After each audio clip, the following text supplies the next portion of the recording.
Les ours grizzly sont parmi les prédateurs les plus dangereux et mortels de la planète, ayant causé la mort de plus de 180 personnes au cours des dernières années. Le destin a frappé lorsqu'un homme a décidé de tisser des liens avec ces redoutables créatures, campant à plusieurs reprises sur leur territoire sans équipement de sécurité et armé uniquement d'une caméra. Par un malheureux hasard, cet homme a enregistré sa propre mort et celle de sa compagne lorsque les grizzlies qu'il croyait être ses amis se sont retournés contre lui. Cliquez sur j'aime et abonnez-vous à notre chaîne. Voici la tragique histoire de Timothy, l'homme grizzly Treadwell. Bienvenue sur Féroce Finn. L'ours grizzly est un prédateur redoutable qu'il convient d'éviter à tout prix. Bien que les attaques d'ours soient généralement rares, ils ont été responsables de plus de 180 décès ces dernières années. Ils n'attaquent généralement que pour défendre leur nourriture, leurs petits ou leur territoire et préfèrent éviter l'homme. Néanmoins, il y a des individus qui, comme Timothy Treadwell, surnommé l'homme grizzly, s'aventurent volontairement sur leur territoire. Dès son jeune âge, Timothy avait une affection particulière pour les animaux, possédant même un écureuil comme animal de compagnie lorsqu'il était enfant. Jeune adulte, il a eu sa première rencontre avec un ours sauvage en Alaska, où il les étudiait, et c'est là qu'il a découvert sa véritable vocation. Il a raconté qu'à l'université, il avait perdu sa voix, tombant dans l'alcool et la drogue, ayant failli mourir d'une overdose d'héroïne à la fin des années 80. Suite à cette expérience de mort imminente, il fut inspiré de se rapprocher des ours, faisant de ces animaux sa passion de toujours. Pendant 13 ans, il étudia ces bêtes et, sur la base de ces découvertes, rédigea un livre intitulé « Parmi les grizzlies », Vivre avec les ours sauvages en Alaska. Au fil du temps, les ours se sont habitués à sa présence, lui permettant de les toucher et de jouer avec leurs petits. En ses propres termes, il disait entretenir une relation privilégiée avec ces créatures, basée sur la confiance et le respect mutuel. Après la publication de son ouvrage, Timothy commença à recevoir de la reconnaissance pour son travail, tant dans les médias que dans les milieux environnementaux. Il parcourut les États-Unis pour sensibiliser les écoles locales et participa à de nombreuses émissions télévisées pour partager ses expériences singulières avec ces animaux. Avec sa collègue Joel Palovac, il fonda même sa propre organisation caritative, les Gens du Grizzly, dans le but de continuer à protéger les grizzlies dans leur habitat naturel. Tout au long de sa vie, Timothy fut entouré de controverses, principalement en raison de son intervention directe dans la vie de ces animaux. Le service des parcs nationaux, en particulier, exprima de vives inquiétudes quant à ses actions, estimant qu'il perturbait le comportement naturel des bêtes et se mettait lui-même en grand danger. De plus, Timothy organisait des visites non autorisées pour rapprocher les visiteurs des animaux, une initiative qui n'avait jamais été approuvée par les autorités du parc. Il était considéré comme téméraire, refusant d'installer des clôtures électriques autour de ces camps ou de porter un spray anti-ours. Il affirmait que, grâce à leur relation, les ours ne lui feraient jamais de mal. Malgré toutes ces peurs, Timothy n'emportait aucune protection supplémentaire contre ces animaux et il allait bientôt réaliser combien sa relation avec eux était fragile. En octobre 2003, Timothy et son ami Amy Huguenard se rendirent au parc national de Katmai, en Alaska. On les avait mis en garde contre les risques de camper dans la région à cette époque de l'année, car la nourriture se faisait rare et les ours se préparèrent pour l'hiver. Ils mangeaient tout ce qu'ils pouvaient pour prendre des forces en prévision de leur hibernation. L'objectif de ce voyage était de voir l'une des ours préférées de Timothy et de s'assurer qu'elle se portait bien et était prête pour l'hiver. Amy était très réticente, ayant une grande peur des ours, et désirait ardemment rentrer chez elle. Cependant, elle resta, sachant à quel point ces animaux comptaient pour son ami.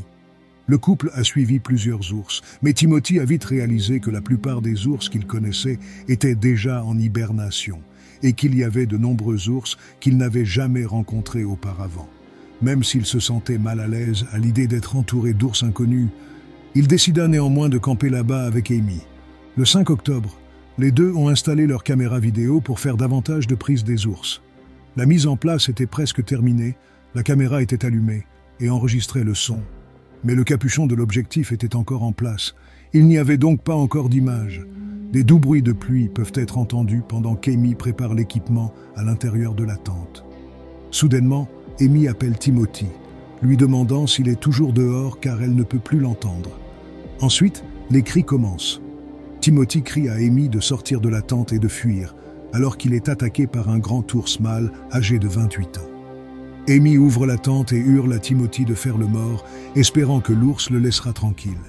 Cette stratégie semble fonctionner pendant un bref moment. On peut entendre le couple discuter pour savoir si l'ours est vraiment parti. Pendant ce temps, Amy semble s'être rapprochée de Timothy pour tenter de soigner ses blessures, dont l'étendue était alors inconnue. Cependant, elle doit se retirer lorsque l'ours revient pour attaquer Timothy à nouveau. C'est à ce moment que la panique envahit Timothy, réalisant que faire le mort ne l'aidera plus. Il implore Amy de frapper l'ours avec n'importe quoi, et elle saisit une poêle pour frapper l'ours sur la tête. L'ours cessa de s'en prendre à la tête de Timothy pour plutôt mordre dans sa cuisse, cherchant à l'éloigner d'Amy. Ensanglanté et conscient qu'il n'avait aucune chance de survie, Timothy crie à Amy de s'enfuir et de se sauver elle-même. Malgré sa résistance, il connaissait suffisamment les ours pour savoir qu'il avait perdu la bataille.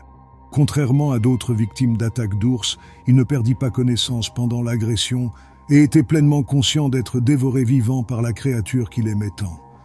L'ours était silencieux, à part quelques grognements épars. Le seul vrai bruit pendant cette tragédie était celui des tentatives désespérées de Timothy pour s'échapper. Ses cris de douleur et le son sourd de son corps traîné sur le sol, loin de son campement. Malheureusement, Amy ne s'est pas enfuie. Paralysée par la peur et choquée par la scène d'horreur, elle avait déjà une grande appréhension des ours et venait de vivre son pire cauchemar. Ne connaissant pas la région, car c'était Timothy qui l'avait emmenée dans le parc, elle n'avait aucune idée de comment retourner à la civilisation. Sur l'enregistrement, on peut l'entendre soudainement pousser un cri. C'était un hurlement, semblable à celui d'un animal blessé, lorsqu'elle a réalisé ce qu'elle venait de voir et l'issue qui l'attendait. Malheureusement, ces cris ont directement ramené l'ours vers elle, pour finir ce qu'il avait commencé. Et Amy fut également torturée à mort par ce même ours. Le lendemain matin, le pilote de taxi aérien Willie Fulton arriva près du lac Carlisle pour évacuer les deux compères de la zone. Il jeta un coup d'œil autour de lui, pensant apercevoir Timothy agitant une bâche pour attirer son attention. Mais quand Willie appela, il n'y eut aucune réponse. Il décida alors de monter le sentier mais fit demi-tour rapidement, sentant que quelque chose n'allait pas. Revenant à son avion, il se retourna et aperçut, à travers le brouillard, un énorme grizzly au regard menaçant, juste à côté du chemin qu'il venait d'emprunter. Il remonta précipitamment dans son avion et décolla, espérant que le bruit du moteur ferait fuir l'ours, permettant à Timothy et Amy d'emprunter le sentier sans croiser sa route. Gardant l'ours dans son champ de vision, il put voir l'animal manger lentement quelque chose. Willie survola le camp entre 15 et 20 fois, essayant à chaque passage d'avoir une meilleure vue sur l'ours et ceux qu'il consommait. C'est alors qu'il réalisa que l'ours dévorait une cage thoracique humaine. Horrifié, il contacta les gardes du parc et leur demanda d'inspecter la zone, craignant qu'un malheur ne soit arrivé aux deux campeurs. Un groupe de rangers est arrivé et a commencé à marcher vers le campement sous la direction de Willie.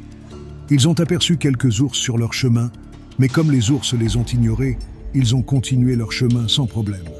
Soudain, l'un des rangers a crié « ours » et a averti les autres de la présence de l'animal à une vingtaine de pieds. Ils se mirent à crier sur l'ours, dans une tentative de le faire fuir. Mais il est vite devenu évident qu'il avait remarqué leur présence, qu'ils ne se sentaient pas menacés et qu'ils les harcelaient activement. Ils ont tous commencé à tirer sur l'ours, tirant au total 21 coups de feu entre les trois rangers. Ils ne cessèrent de tirer que lorsque l'ours fut mort, ils ont continué leur chemin vers le campement et y ont trouvé les deux tentes de Timothy et Amy effondrées et déchirées avec un gros tas de boue devant l'entrée. Les rangers ont écarté un peu de boue et ont trouvé le corps d'Amy, ses doigts se faufilant dans la boue. Elle avait été enterrée par l'ours, prête à affronter l'hiver. Lorsqu'ils ont enlevé le reste de la boue, elle semblait dormir paisiblement, à l'exception du fait évident qu'elle avait été presque entièrement dévorée par l'ours. Ils étaient horrifiés, mais déterminés à retrouver Timothée, même si l'espoir qu'il soit encore en vie s'évanouissait rapidement. Ils passèrent au peigne fin la zone proche et trouvèrent des morceaux de lui éparpillés dans toute la forêt. Sa tête a été retrouvée avec une partie de sa colonne vertébrale. Son visage était marqué d'une expression de douleur atroce qui capturait la souffrance de sa mort. Son bras droit et sa main ont également été retrouvés à proximité. Sa montre y était encore attachée. C'est une image horrible que les rangers ont trouvée lorsqu'ils ont découvert les corps. Un autre ours, plus petit, a tenté de s'approcher d'eux.